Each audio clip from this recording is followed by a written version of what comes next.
मीकाल जुल्फिकार ने शादी में नाकामी के बाद कामयाब शादी के मशवरे देना शुरू कर दिए। मोहब्बत एक बाकी बहुत खूबसूरत चीज़ है, लेकिन ये ज़रूरी नहीं है कि आपको हर दफ़ा हासिल भी हो जाए। पाकिस्तानी एक्टर मीकाल जुल्फिकार ने पिंडोरा बॉक्स खोलना शुरू कर दिया है और अब फैंस इनकी शादी को लेकर तरह तरह के सवाल कर रहे हैं।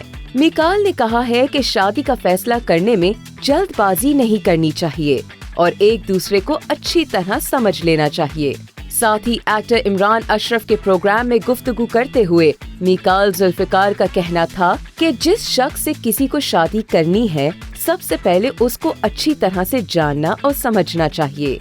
I would say only one thing is just know the person. इंसान को जानना जरूरी है। I think बहुत जल्दी ये फैसला नहीं करना चाहिए।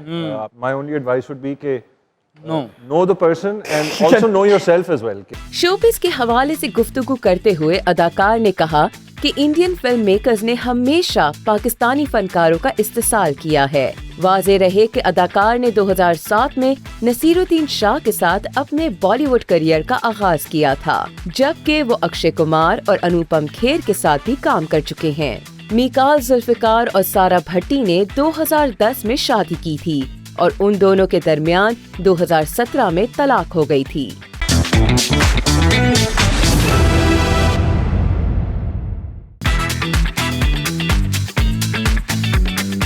नई अदाकारा वानिया नदीम ने टिकटॉकर बनते ही नेशनल क्रश बनने का दावा कर दिया।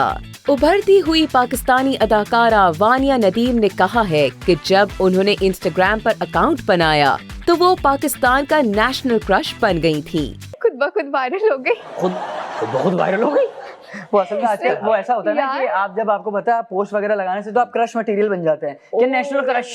तो आप कहाँ का क्रश बनी थी? पूरे पाकिस्तान का? पूरे पाकिस्तान का। गुड यार। बहुत मीम्स बनी है। हाल ही में अदाकारा वानिया नदीम ने निजी टीवी शो में शिरकत की, जहां उन्होंने शोबिज़ इंडस्ट्री में कदम रखने से मुतालिक और दूसरे कई मौज़ूआत पर खुलकर इजहार ख्याल किया।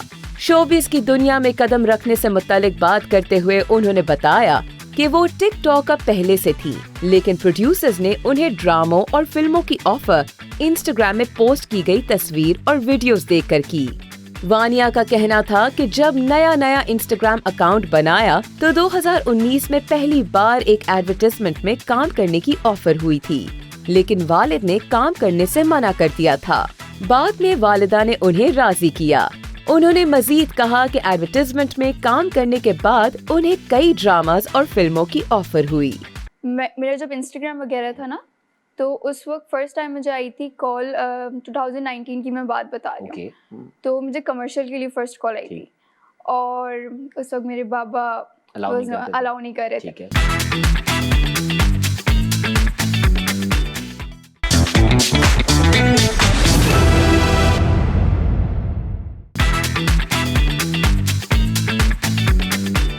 सज्जल अली ने हॉलीवुड फिल्म में मरकजी किरदार की ऑफर को ठुकराने का इंकशाफ कर दिया।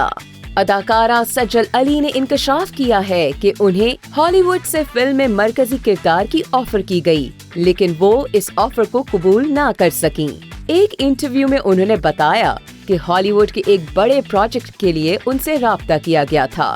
फिल्म की कहानी काफी दिलचस्प थी, लेकिन इसमें एक बोल्ड सीन था जिसे वो नहीं कर सकती थी। सज्जल का कहना था कि अगर वो किसी तरह सीन करवा भी लेती तो उनके फैंस और मुल्क के लोग उन्हें उस सीन से हमेशा याद रखते और इसलिए वो अपने फैंस को मायूस करना नहीं चाहती थीं। सज्जल ने मजीद कहा कि उनका पाकिस्तान में काम देखकर ही उन्हें पड़ोसी मुल्क में फिल्म के लिए मुंतखब किया गया था और इसी वजह से उन्हें पाकिस्तानी फिल्म इंडस्ट्री में इज्जत मिलना शुरू हुई। सज्जल ने सवाल उठाया कि आखिर कब हम अपने लोगों को इज्जत और अहमियत देंगे।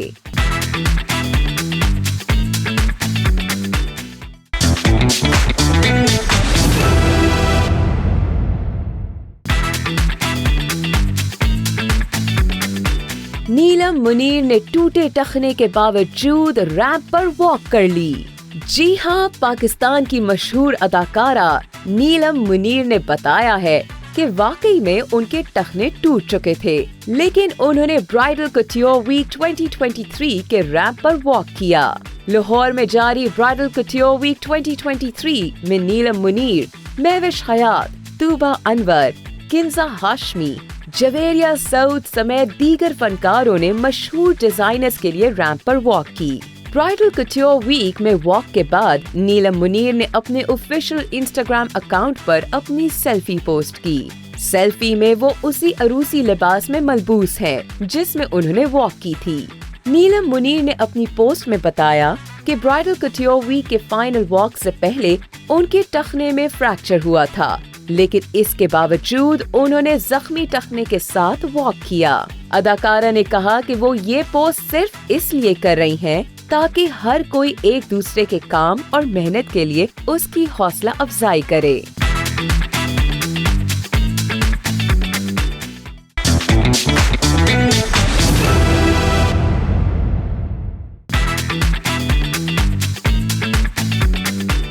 नवाज शरीफ पर करप्शन का इल्जाम, अदाकारा बुशरा अंसारी का बयान, पिंडोरा बॉक्स बंद करने की कोशिश। पार्टी में बहुत से लोग होते हैं, उसमें कोई लोग अपने तौर पे भी होते हैं, और बहरहाल उनकी पार्टी से कोई साहब गए थे और उन्होंने उनको रिश्वत पेश की थी मेरे अब्बा को, और उन्होंने उनको जवाब दे दिया था। लेकिन मैंने ये नहीं कहा कि नवाज शरीफ साहब ने भेजा था या उन्होंने लिफाफा भिजवाया था। शोबिस इंडस्ट्री की लेजेंडरी अदाकारा बुशरा अंसारी ने मुस्लिम लीग नून के सरबराह नवाज शरीफ से मुतालिक अपने बयान पर वजाहत पेश कर दी।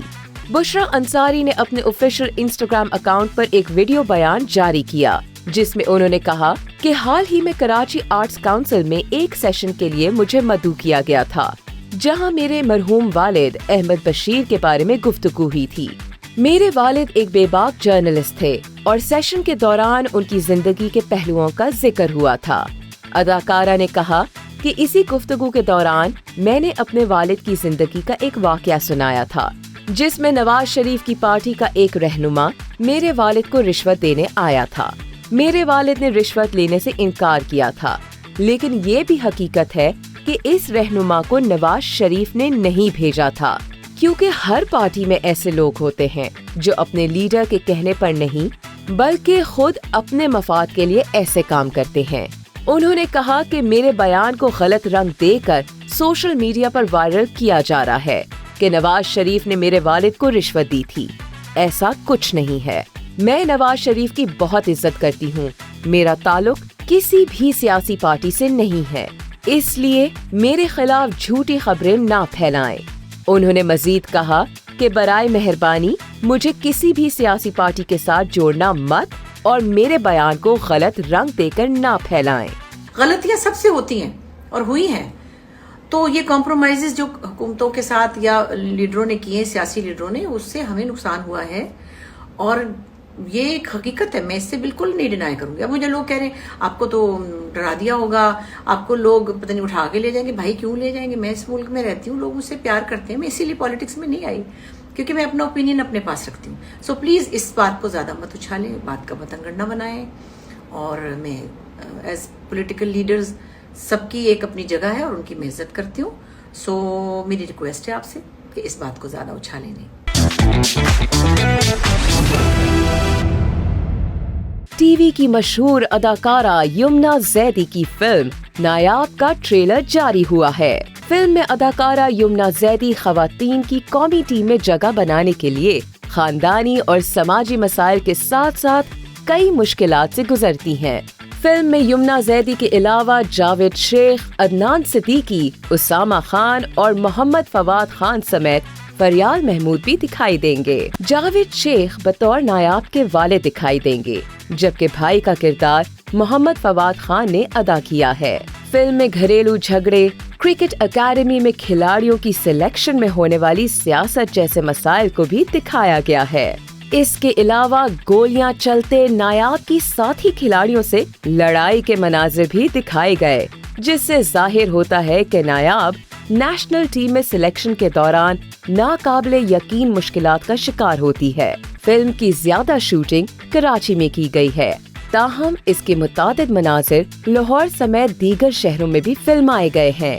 फिल्म अगले साल 26 जनवरी को पाकिस्तान के तमाम सिनेमा घरों में रिलीज होगी।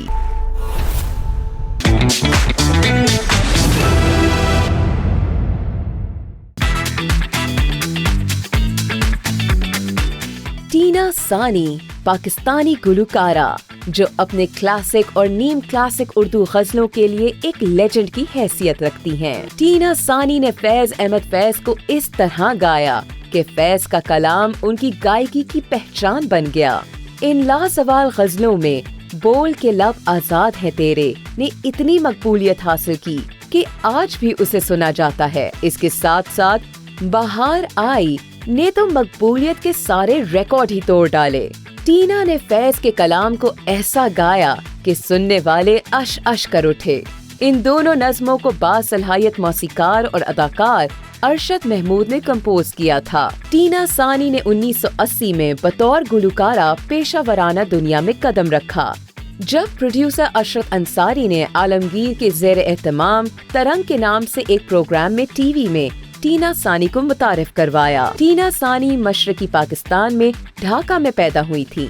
कराची मुंतकिल होने से पहले ये खानदान कुछ सालों के लिए काबुल चला गया, जहां उनके वालिद नसीर सानी एक तेल की कंपनी में मुलाजमत करते थे।